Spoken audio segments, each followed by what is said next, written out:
ಅನೇಕ ದಶಕಗಳಿಂದ ನೇತ್ರಾವತಿಯಲ್ಲಿ ನೀರು ಬಹಳಷ್ಟು ಪ್ರಮಾಣದಲ್ಲಿ ಹರಿದು ಹೋಗಿದೆ.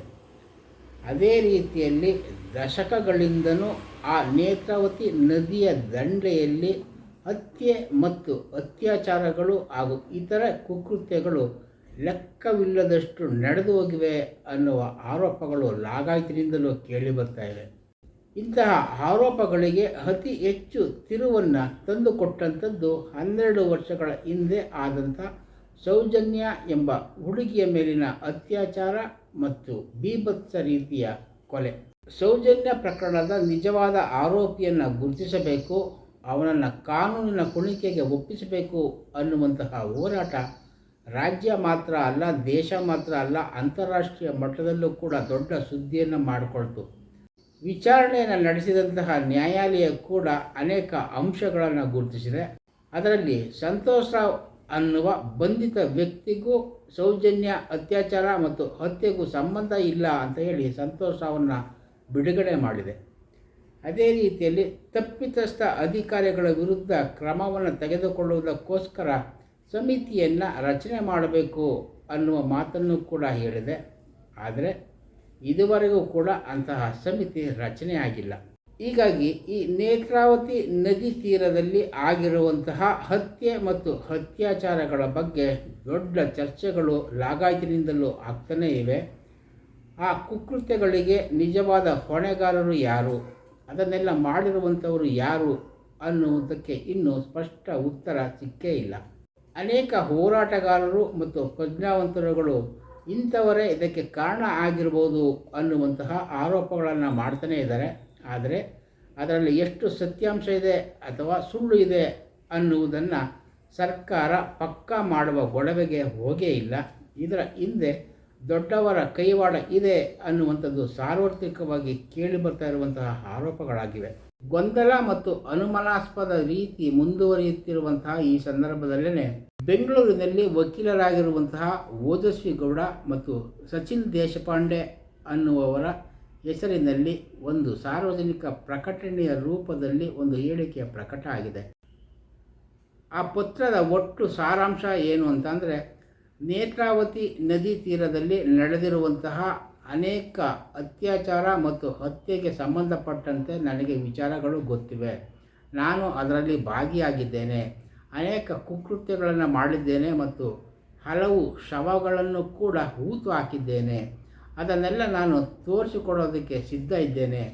ಇದುವರೆಗೆ ನಾನು ಮಾಡಿರುವಂತಹ ಪಾಪಕೃತ್ಯದಿಂದ ನೊಂದಿದ್ದು ಪ್ರಾಯಶ್ಚಿತ್ತಕ್ಕಾಗಿ ಈಗ ಅದೆಲ್ಲವನ್ನು ಸಾಕ್ಷಿ ಪುರಾವೆಗಳ ಸಮೇತ ಆರಕ್ಷಕರಿಗೆ ನೀಡಿ ಧರ್ಮಸ್ಥಳ ಆರಕ್ಷಕರ ಎದುರು ಶರಣಾಗತಿ ಆಗುವುದಾಗಿ ಆ ಪತ್ರದಲ್ಲಿ ಉಲ್ಲೇಖ ಮಾಡಿರುವಂಥದ್ದನ್ನು ಆ ವಕೀಲರುಗಳು ಬರೆದಿದ್ದಾರೆ.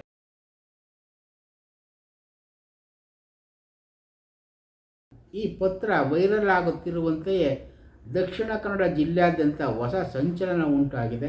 ಇದಕ್ಕೆ ಸಂಬಂಧಪಟ್ಟಂತೆ ಆ ಜಿಲ್ಲೆಯ ಪೊಲೀಸ್ ವರಿಷ್ಠಾಧಿಕಾರಿ ದೂರವಾಣಿಯ ಮೂಲಕ ಆ ವಕೀಲರುಗಳನ್ನು ಸಂಪರ್ಕ ಮಾಡಿದ್ದಾರೆ. ಅವರಿಂದ ಸ್ಪಷ್ಟನೆಯನ್ನು ಕೂಡ ಮಾಹಿತಿಯನ್ನು ಕೂಡ ಪಡೆದುಕೊಂಡಿದ್ದಾರೆ.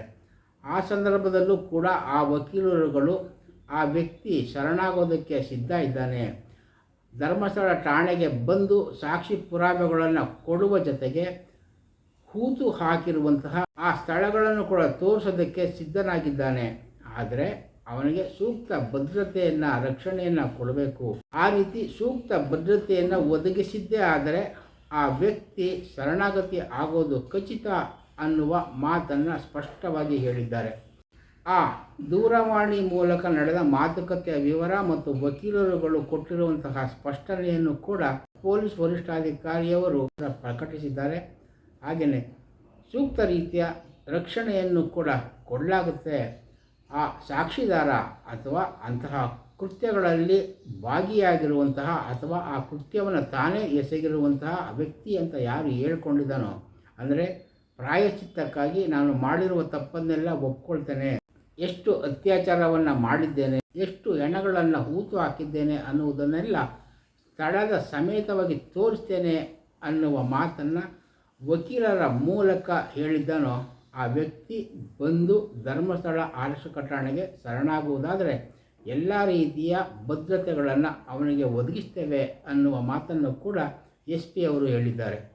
ಇದರಿಂದಾಗಿ ಸೌಜನ್ಯ ಪ್ರಕರಣ, ಪದ್ಮಲತಾ ಪ್ರಕರಣ, ಮಾವುತ ಕುಟುಂಬದ ಜೋಡಿ ಹತ್ಯೆ ಪ್ರಕರಣ ಸೇರಿದಂತೆ ಅನೇಕ ಮಿಸ್ಸಿಂಗ್ ಪ್ರಕರಣಗಳು, ಅನೇಕ ಹತ್ಯೆ ಮತ್ತು ಅತ್ಯಾಚಾರದ ಪ್ರಕರಣಗಳಿಗೆ ಹೊಸ ಬೆಳಕು ಕಾಣಿಸ್ಕೊಳ್ತಾ ಇದೆ ಅಂತಲೇ ಮಾತಾಡ್ಕೊಳ್ತಾ ಇದ್ದಾರೆ ಅಲ್ಲಿನ ಜನ.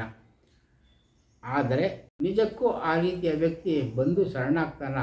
ಆತ ಕೊಡುವ ಸಾಕ್ಷಿಗಳು ಅಥವಾ ತಾನು ತಪ್ಪೊಪ್ಪಿಗೆಯನ್ನು ಮಾಡಿಕೊಳ್ಳುವಂತಹ ರೀತಿಯಿಂದ ಹುದುಗಿ ಹೋಗಿರುವಂತಹ ಪ್ರಕರಣಗಳಿಗೆ ಒಂದು ಅಂತ್ಯವನ್ನು ಕಾಣಿಸೋದಕ್ಕೆ ನೆರವಾಗ್ತದ ಅನ್ನುವ ಕುತೂಹಲಗಳು ಗರಿಗೆದರಿ ನಿಂತಿವೆ.